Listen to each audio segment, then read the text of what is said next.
Hi, this is వన్నెలత. మనం ఈరోజు ఏంటంటే కోళ్ళ ఫామ్ దగ్గరికి వచ్చాము. ఇవి 22వ రోజు నుంచి 28వ రోజుల మధ్య ఉన్న పిల్లలు అనమాట. ఈ కోళ్ళ ఫామ్ వచ్చేసి హైదరాబాద్ దగ్గరలో ఉంది. యాక్చువల్గా ఈ బాయిలర్ పిల్లలు, వీటికి రోగాలు ఎలా వస్తాయి, అసలు ఫీడింగ్ ఎలా ఇస్తారు, అసలు వీటిని ఎలా డెవలప్ చేస్తారు అనే దాని మీద వీడియో తీసాం. ఎందుకంటే మనందరం తింటుంది బాయిలర్ కోళ్ళు. ఎవ్రీ వీక్లో వన్స్ అయినా మనం తింటాము, బాగా ఇష్టంగా తింటాం. సో దానికి అసలు ఏమేమి పెడతారో, ఎందుకు ఇన్ఫెక్షన్స్ వస్తాయి, ఇన్ఫెక్షన్స్ రాకుండా ఉండాలంటే దీనిలో మనం భయపడాల్సింది ఏం లేదు. వాళ్ళు ఏం కొత్తగా రోగాలు ఏమి ఇవ్వట్లేదు మనకి. దీంట్లో ఇన్ఫెక్షన్స్ కూడా లేవు. కోళ్ళని ఎవరైతే పెంచుతున్నారో వాళ్ళు కొంచెం కేర్ఫుల్గా వాళ్ళు ఇచ్చే ఇంజెక్షన్స్ కానివ్వండి, మెడిసిన్స్ కానివ్వండి, మనిషికైనా రోగం వచ్చినప్పుడు మెడిసిన్ కావాలండి. సో అలాగే వీళ్ళు కూడా రోగాలు వచ్చినప్పుడు మెడిసిన్ ఇస్తూ ఉంటారు. దానివల్ల మనకు వచ్చే నష్టం అయితే లేదు. మెడిసిన్ అంటే అదే పనిగా అవి పెరగడానికి, కొన్ని కోళ్ళ ఫామ్స్ అయితే అవి తొందరగా గ్రోత్ అవడానికి అని చెప్పేసి ఇంజెక్షన్స్ ఇవ్వడం ఇలాంటివి చేస్తారు. ఇక్కడ వచ్చేసి అలాంటివి ఏమి లేవు. నేను మీకు న్యాచురల్గా ఎలా పెంచుతున్నారో చూస్తున్నాను. ఇక్కడ 2 షెడ్లు ఉన్నాయి. ఒక షెడ్ ఏమో ఖాళీగా ఉంది, ఒక షెడ్ కంప్లీట్గా పిల్లలతో ఉంది. ఇప్పుడు మనం చూస్తున్నాం కదా, ఇది ఫుడ్. ఈ ఫుడ్లో వచ్చేసి సోయా, జొన్నలు, అలసంద అంతా మిక్స్ అయిపోయి ఉంటుంది. ఇది ఫీడింగ్లా తయారు చేసేసి ఒక్కొక్కటి అది వచ్చేసి ఏమంటారు 50 kgs వరకు ఒక బండిల్ లాగా ఉంటుంది. అంటే ఒక గోతంలో వేసేసి 50 kgs ఉంటుంది. సో ఇది అసలు పిల్లలకి ఎలా ఇస్తున్నారు చూస్తున్నారు కదా, అవన్నీ పిల్లలు.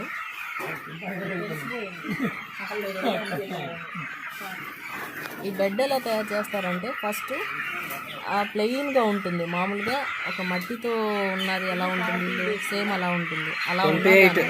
దీని మీద మట్టి ఒక 2 inches హైట్లో మట్టి పోస్తారు.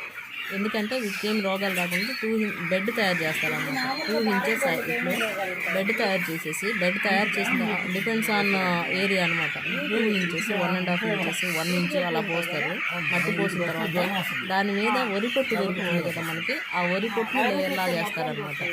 దీని మీద ఈ పిల్లల్ని వదులుతారు. ఈ పిల్లల్ని ఎలా వదులుతారంటే వీళ్ళు తెచ్చుకునేటప్పుడు 1 day బేబీని తెచ్చుకుంటారు. ఆ 1 day బేబీకి వ్యాక్సిన్స్ ఏమి ఇవ్వాలి, అసలు 1 day బేబీ తీసుకొచ్చిన తర్వాత వీటికి జనరేట్ చేస్తారంటే వీళ్ళకి కృత్రిమంగా బయటకు వదిలితే ఏమవుతాయి అంటే చనిపోతాయి. సో వీళ్ళు కృత్రిమంగా పీపు ప్రొడ్యూస్ చేసి ఆ పిల్లల్ని కాపాడతారు అన్నమాట.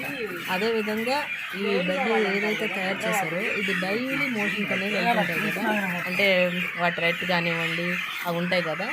ఈ వరి పొట్టులో నుంచి ఆ భూమి ఉంది కదా, వీళ్ళు ఆల్రెడీ చేసిన బెడ్ ఉంది కదా, ఆ బెడ్ మీదకి వెళ్ళేసి లోపలికి వెళ్ళిపోతుంది. సో అలా తయారు చేసిన తర్వాత ఈ బెడ్ అనేది స్మెల్ రాదు.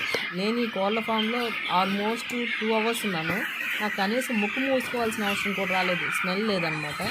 ఇక్కడ చూస్తున్నారు కదా, ఇది ఎప్పుడు ఈ బెడ్ అనేది తీస్తారంటే వన్స్ ఈ పిల్లల మొత్తాన్ని షాపులకి ఇచ్చేసిన తర్వాత, ఇంకా పిల్లలు ఏం లేనప్పుడు ఈ బెడ్ మొత్తం తీసేస్తారు. అంటే వీళ్ళు డైలీ క్లీన్ చేయాల్సిన అవసరం లేదన్నమాట. అది డైరెక్ట్గా కిందకి వెళ్ళిపోతుంది ఆ పొట్టులో నుంచి వెళ్ళిన తర్వాత ఆటోమేటిక్గా అక్కడ ఏమవుతుంది, జనరేట్ అవుతూ ఉంటుంది. సో దీన్ని మొత్తం తీసేసి వీళ్ళు ట్రక్ ఇంతని అమ్ముతూ ఉంటారనమాట. ఇదేంటంటే బాగా హెల్దీగా ఉన్న ఎరువు, అందులో హీట్ కూడా ఎక్కువ జనరేట్ అవుతుంది కోళ్ళు కాబట్టి. సో ఈ బెడ్ మొత్తాన్ని తీసేసి మళ్ళీ ఏం చేస్తారు, మళ్ళీ కోళ్ళని తెచ్చుకునేటప్పుడు, కోడి పిల్లల్ని తెచ్చుకునే ముందు ఆ బెడ్ మొత్తాన్ని తీసేసిన తర్వాత ఆ మట్టి మొత్తానికి మందు కొడతారనమాట. ఏమైనా ఇన్ఫెక్షన్స్ ఉన్నా, ఏమైనా పురుగులు ఉన్నా చనిపోతాయి. అది కొట్టిన వెంటనే ఈ పిల్లల్ని తీసుకొచ్చి వేయరు. 1 week అలా ఉంచేసిన తర్వాత మళ్ళీ ఒకసారి చదును చేస్తారు. చదును చేసిన తర్వాత నేను చెప్పాను కదా, సేమ్ మళ్ళీ మట్టి పోయటం. ఆ మట్టి పోసిన తర్వాత వాటర్తో తొక్కేసిన తర్వాత మళ్ళీ దాని మీద సేమ్ ఇలాగే వరిది అది ఉంటుంది కదా, వరి పప్పు అది వేసేసి చేసేస్తారనమాట. సో అలా అయిన తర్వాత ఈ పిల్లల్ని తీసుకొచ్చేసి వాటి ఏజ్ల వైజ్గా ఒక్కొక్క బ్యాచ్ లాగా డివైడ్ చేసేసి ఆ బ్యాచ్ని ఒక్కొక్క బ్యాచ్కి ఇలా ఉండాలని సెట్ చేసుకుంటారు. ఇక్కడ కనిపిస్తున్నాయి కదా రెడ్ కలరు, ఇది ఫీడింగ్ అనమాట. వీళ్ళు అక్కడ నేను ముందు చూపించాను కదా గోతాల్లో ఫీడింగ్ ఉంది. ఆ ఫీడింగ్ టైం టు టైం వీళ్ళు దీంట్లో వేస్తారంటే ఇక్కడ దీంట్లో వేసింది ఏది కింద పడదు. అవి అంత కేర్ఫుల్గా తింటాయి, ఒకేసారి వచ్చి తింటాయి అనమాట. సో దీనిలో మీరు భయపడాల్సింది ఏం లేదు. ఇక్కడ చూసిన దాన్ని బట్టి అయితే కెమికల్ ఏం లేవు. లివర్ వీటికి ఎప్పుడు పెరుగుతుందంటే కోళ్ళకి లివర్ ఫుడ్ ఎక్కువైనప్పుడు మనిషికైనా అంతే, ఫుడ్ ఎక్కువ తింటే లివర్ పెరుగుతుంది. అంటే ఫుడ్ అవసరమైన దానికంటే మనిషి ఎక్కువగా ఇష్టపడి తింటున్నప్పుడు ఆ లివర్ పెరుగుతుంది. సో అలాగే ఇక్కడ కూడా కోళ్ళకి ఏంటంటే ఫుడ్ ఎక్కువ దానా ఎక్కువ అవటం వల్ల లివర్ అనేది పెరుగుతుంది. దానికి సంబంధించి మెడిసిన్ కూడా చూపిస్తాను నేను, చూపిస్తాను. ఆ మెడిసిన్ ప్లస్ వీటికి తీసుకున్న తర్వాత 5 డేస్కి ఒకసారి వ్యాక్సిన్ ఇస్తారు. వ్యాక్సిన్ ఇవ్వడం అంటే ఏంటంటే మనం ఇప్పుడు చిన్నపిల్లలైనా పుట్టిన తర్వాత వ్యాక్సినేషన్ ఎందుకు చేస్తాము, వాళ్ళకి రోగాలు ఫ్యూచర్లో రోగాలు రాకుండా ఉంటాయి. సో ఇక్కడ కూడా ఇంతే, వీళ్ళు కనుక వ్యాక్సిన్ ఇవ్వకుండా మీరు అన్నట్టు కెమికల్ ఫామ్ చేసి మనకి సప్లై చేస్తున్నారు.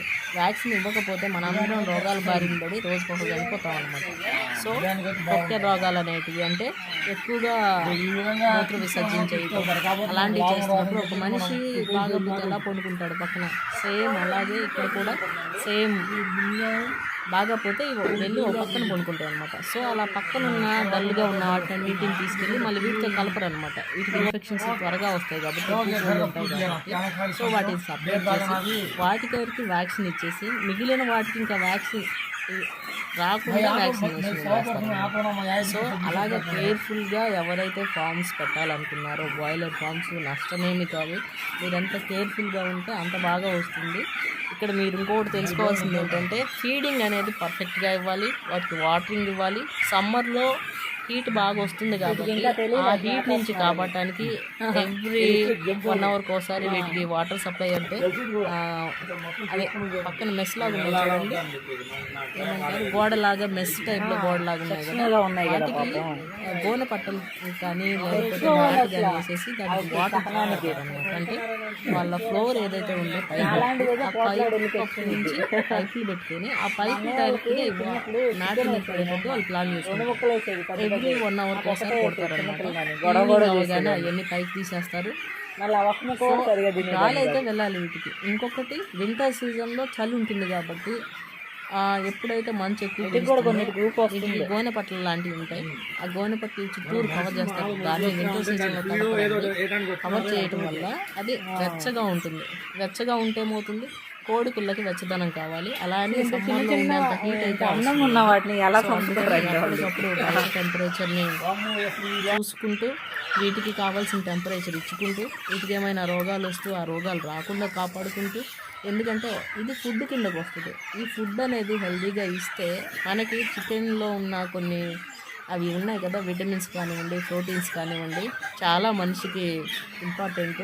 సో నాటుకోడి అంటే నాటుకోడి పెరగడానికి ఒక 6 నెలలు, మళ్ళీ దాన్ని తినడానికి దాని మాంసంలాగా ఎగ్ ఇవ్వడానికి టైం పడుతుంది కాబట్టి సో వీటిలో నుంచి మనకున్న దాంట్లో మనం సెలెక్టివ్గా పెంచుకునేటప్పుడు అందరూ కోళ్ళ ఫార్మ్స్ వాళ్ళు తెలుసుకోవాల్సింది ఏంటంటే తినులాగా పెంచితే ఈ ఫార్మర్ ఎవరైతే ఉన్నారో కోళ్ళ ఫార్మ్ సంబంధించిన ఫార్మరు మాకైతే చాలా చక్కగా అన్నీ ఎక్స్ప్లెయిన్ చేశారు, చాలా మంచిగా ఎక్స్ప్లెయిన్ చేశారు. వాట్ ఈజ్ వాట్ అసలు ఎలా ఉంటుంది ఏంటి అనేది చక్కగా ఎక్స్ప్లెయిన్ చేశారు. సో మా సజెషన్స్ మీరు ఫాలో అవుతారని చెప్పి ఇలాగే నీట్గా ప్లాన్ చేస్తారని. ఇంకొక విషయం చెప్పాల్సుకున్నాను, ఇక్కడ స్మెల్ అనేది అసలు రాలేదు నాకు ఇక్కడ. ఇప్పుడు మామూలుగా మనం రోడ్డు మీద బస్సులో వెళ్తుంటేనే చాలా దూరం ఒక 1/2 కిలోమీటర్ ఉన్న కోళ్ళ ఫామ్ ఉన్నా కానీ అక్కడి నుంచి మన ముక్కుల్లోకి స్మెల్ వస్తుంది భయంకరంగా. కానీ ఇక్కడ స్మెల్ అనేది అసలు లేదండి, చాలా నీట్గా ఉంది. చూస్తున్నారు కదా, ఈ పక్కనే ఒక హౌస్ కూడా ఉంది. ఆ స్థలానికి సంబంధించిన ఓనర్స్ అక్కడే ఉంటారు. వాళ్ళు అక్కడ ఉండగలుగుతున్నారు అంటే అక్కడ స్మెల్ రాలేదని అర్థం అనమాట.